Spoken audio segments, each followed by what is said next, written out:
Apa kabar nih penonton yang ada di studio? Sehat? Aduh, alhamdulillah. Semoga semuanya juga baik-baik yang ada di rumah. Senang sekali bisa berjumpa lagi dengan saya, Dr. Isa Broto Asmoro. Nah, semuanya nih kan sudah pada semangat nih di studio. Kali ini Dokter Ras Indonesia akan memberikan berbagai informasi juga nih yang menarik tentunya. Dan kali ini kita akan memberikan kesempatan untuk menjawab pertanyaan yang sudah dikirimkan kepada kami melalui email. Nah, kali ini emailnya kami terima dari, namanya sama ternyata, reisamelinda@gmail.com. Dok, kenapa ya haid saya tidak teratur, perdarahan lebih banyak dan lebih lama, sering nyeri di perut bagian bawah, atau di sekitar pinggul, serta sering buang air kecil. Apakah saya menderita miom? Apa sih perbedaan antara tumor, miom, dan kista itu, Dok? Terima kasih pertanyaannya, Reisa. Nah, ini penonton di studio ada yang pernah dengar nggak nih? Antara tumor, miom, kista, gimana? Ada yang pernah dengar? Pernah ya? Nah, mungkin banyak orang yang beranggapan bahwa hal tersebut tuh sama aja nih tiga-tiganya. Tapi biar lebih jelas lagi gimana kalau saya panggil teman saya juga namanya Ray juga. Kita panggil aja yuk, Dokter Reino. Halo Dok, apa kabar? Maju dikit Dok. Ya. Dok, gimana? Incas apa kabar? Kok nggak diajak sih Dok? Itu Reno Barat Oh kali beda ya. Ini ada yang nanya tadi dari Reisa, nanya apa sih bedanya di antara tumor, miom, kista? Gitu. Tumor itu sebetulnya kalau kita bicara bahasa medis artinya benjolan. Pokoknya tonjolan gitu ya? Benjolan. Ya, jadi mau benjolan apapun Sebutannya tumor. sebutannya tumor. Jadi tumor itu sebetulnya benjolan dibagi dua. Ya, satu benjolan yang sifatnya jinak dan satu lagi benjolan yang sifatnya ganas. Tapi kalau ganas kita menyebutnya kanker atau cancer. Oke. Ya, Berarti ada sedangkan tumor itu lebih kan? dikonotasikan sebagai benjolan yang jinak. Oke, kalau tumor lebih diasumsikan ini yang jinak. Iya. Seperti yang ada di contoh nih gambaran nih kita bisa klasifikasikan ini tumor gitu lah ya. Iya. Tapi tumornya tumor apa? Nah itu dia macam-macam jenisnya. Iya. Ada yang jinak, ada yang ganas. Iya. Oke. Nah kalau misalnya untuk tadi kita udah ngomongin tumor. Terus miom sama kista. Iya, jadi kista sendiri sebetulnya bagian dari benjolan tumor. Miom juga sama, benjolan juga kan. Cuma Kalau kalau kista itu benjolan yang isinya cairan. Pokoknya kalau isinya Kalau dia berisi massa kistik, cairan, kita bilangnya kista.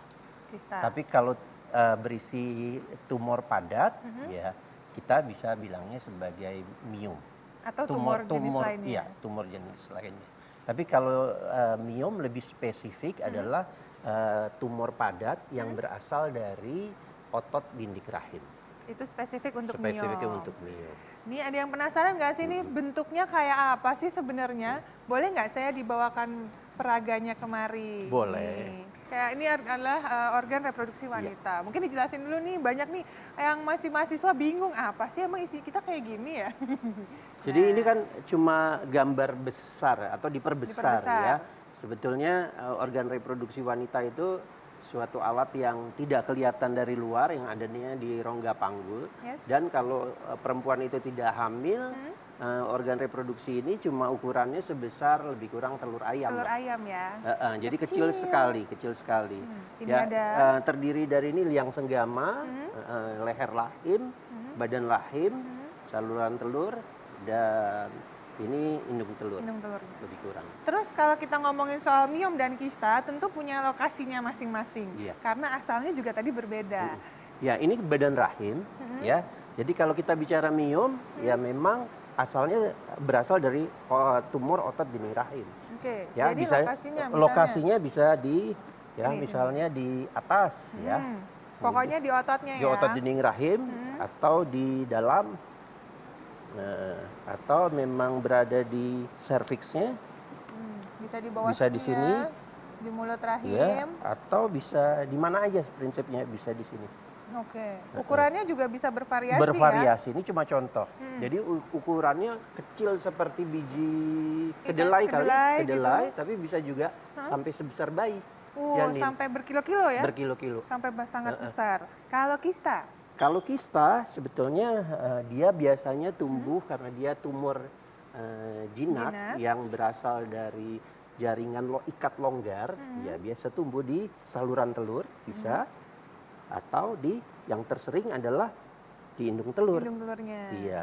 Oke. Tapi jangan lupa bahwa yang namanya miom itu pun bisa mengalami degenerasi atau berubah menjadi degenerasi kistik. Akhirnya berubah menjadi cair juga. Jadi seolah-olah seperti kista juga. Tapi padahal miom. Padahal miom awalnya. Wah. Kalau kista kan lebih banyak cairan. Iya. Apa isi cairannya? Nah, penasaran. Kok tiba-tiba ada cairan sih di badan saya gitu? Cairannya bisa macam-macam ya, karena jenis kista juga macam-macam. Yang tersering biasanya yang menyebabkan sulit hamil adalah kista endometriosis. Kista endometriosis. Artinya? Artinya ada jaringan endometrium yang di sini ya. Di bagian Harusnya di dalam sini ya. di bagian dalam ini ada namanya jaringan endometrium, tapi tumbuh di tempat lain. Yang tersering adalah tumbuhnya di ovarium. Terus ada lagi selain itu? Banyak ya, Banyak? misalnya kista serus ya, kista musin itu isinya seperti cairan mentega. Oh, mentega Heeh, warnanya atau ya. bisa juga karena rambut, Oh, gigi, iya. dan lain-lain. Oke. Ya, Bisa ketemu loh, kebayang nggak sih ketemu gigi ternyata di bagian lain di dalam kista misalnya. Atau ada jaringan-jaringan rambut tuh, ketemu rambut di bagian lain. Jadi memang karena ini pertumbuhan abnormal sel di dalam Iya. tubuh kita, otomatis dia bisa juga tumbuh yang di tempat-tempat itu tadi. Terus kalau mioma sendiri? Tadi kan kalau jaringan miom, otot. iya, miom itu adalah jaringan otot, ya sama atau otot miometrium atau otot dari rahim ini berubah mengalami degenerasi, biasanya karena proses hormonal yang menyebabkan otot dinding rahim itu jadi timbul benjolan. Benjolan itu yang umumnya berkapsul Ya. sehingga mudah dilepas sebetulnya kalau saat kita mau operasi. Oke. Jadi pada saat karena dia berkapsul, misalnya ada miom yang namanya yang bertangkai yang di luar seperti ini, dia juga bisa lepas.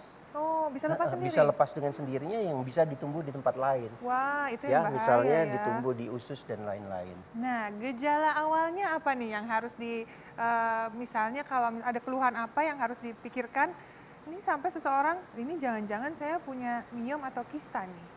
Sebetulnya tidak bisa pasti spesifik karena gejala itu juga ditimbulkan oleh lokasi. Biasanya mulai bermacam-macam ya. Kalau muncul dia mengganggu endometriumnya ini biasanya jadi perdarahan haid yang tidak teratur dan seringnya banyak. Jadi berlebihan darahnya. Ya, kalau dia menekan saraf karena di sini Nyeri misalnya berarti ya? akan nyeri.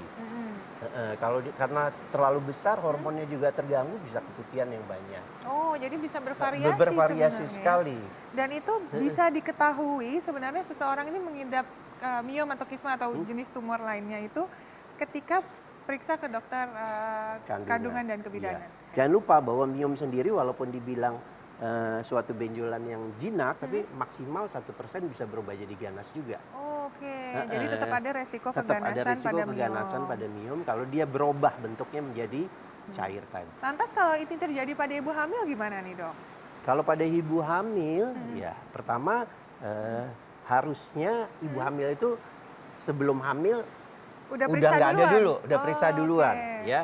Jadi yang idealnya hamil yang sehat adalah bukan hamil berperiksa. Sebelum hamil dia udah periksa dulu. Itu dia. Tapi intinya kalau miom, ya karena dia di rahim, ya benjolannya ini berasal dari otot dinding Otot rahim, rahim, kita tidak melakukan apa-apa. selama Karena hamil. selama hamil. Karena kalau kita melakukan apa-apa, biasanya janinnya akan terganggu. Iya, janinnya ada di sini Ada di kan, situ. ada di lokasi yang sama. Iya. Oke. Kalau benjolannya berupa kista, tergantung kistanya. Seberapa besar, Ya. apakah ada kemungkinan dia jadi kista terpuntir, Oh, ya itu biasanya dia yang kita bisa angkat. nyeri hebat ya. nyeri hebat atau perdarahan. Perdarahan. Oke. Nah, Ya. itu tadi kita udah bahas sedikit nih tentang miom dan kista. Mungkin di sini ada penonton yang ingin bertanya, saya beri kesempatan. Tadi kan udah dari email nih, boleh diangkat tangannya sekarang dari studio. Wah, ada yang cepet banget ngangkatnya kayak paling depan. Kayaknya pakai jas putih kayak dokter juga nih, coba kita tanya nih. Hai Bu, namanya siapa? Halo, iya dok, perkenalkan nama saya Hani. Ibu Hani. Saya punya penyakit kista. Oh, Eh, tidak kista di rahim sih, tidak, cuman di luar rahim gitu Di kan. luar rahim tuh tetap di area ini, kewanitaan? Iya di Organ di bawah, reproduksi? daerah bawah. Oh, di bawah rahim. Itu ada dua letaknya kanan kiri. Gejalanya tuh kalau mau datang bulan sakit banget. Oke. Tapi kalau udah setelah datang bulan juga masih tetap sakit. Oke. Terus darahnya itu setelah seminggu bisa sampai 2 minggu atau enggak Oh, bisa lama 20 hari ya, perdarahannya. lama gitu. Cara pengobatannya bagaimana gitu. Karena kan selama ini saran-saran dari dokter kan disuruh operasi, saya takut. Oh, Cuman kamu operasi? Nggak mau, cuman saya pakai herbal gitu loh. Kita tanyain langsung aja ke dokter Reno kalau gitu ya. Pertama kita tentukan dulu kistanya berasal dari mana. Tadi kan kista bisa sumbernya dari mana. Pokoknya asal benjolan yang isinya cairan atau massa kistik biasanya kita sebut kista. Iya. Kita tentukan dulu. Kemudian sudah berapa besar ukurannya. Intinya begitu kita ketemu masalah yang tidak normal, ya tentu harus dipikirkan solusinya, bukan dipertahankan sekian lama. Tuh. Ya Jadi mungkin sebenarnya kalau solusi memang dokternya menyarankan untuk operasi, ya sebaiknya memang dilakukan. dilakukan. Ya. Oke, Iya. gitu Bu Hani. Jangan disayang-sayang, udah langsung aja. Lebih baik sayang badannya, ya kan? Oke, terima kasih banyak ya Dokter Reno. Sama-sama. Atas informasinya. Ya. Makasih udah datang ke studio. Nah, jadi sekarang udah jelas ya pemirsa. Jadi yang namanya tumor, kista, dan mioma itu berbeda. Jadi jangan disama-samain lagi. Sekarang sudah tahu informasinya, masih banyak informasi menarik lainnya. Jadi tetap di Dokter Ros Indonesia. Thank you, Dok. Bell's palsy memiliki ciri yang hampir mirip dengan stroke. Namun, apakah yang membedakannya? Simak informasi selengkapnya di Dr. Aus Indonesia.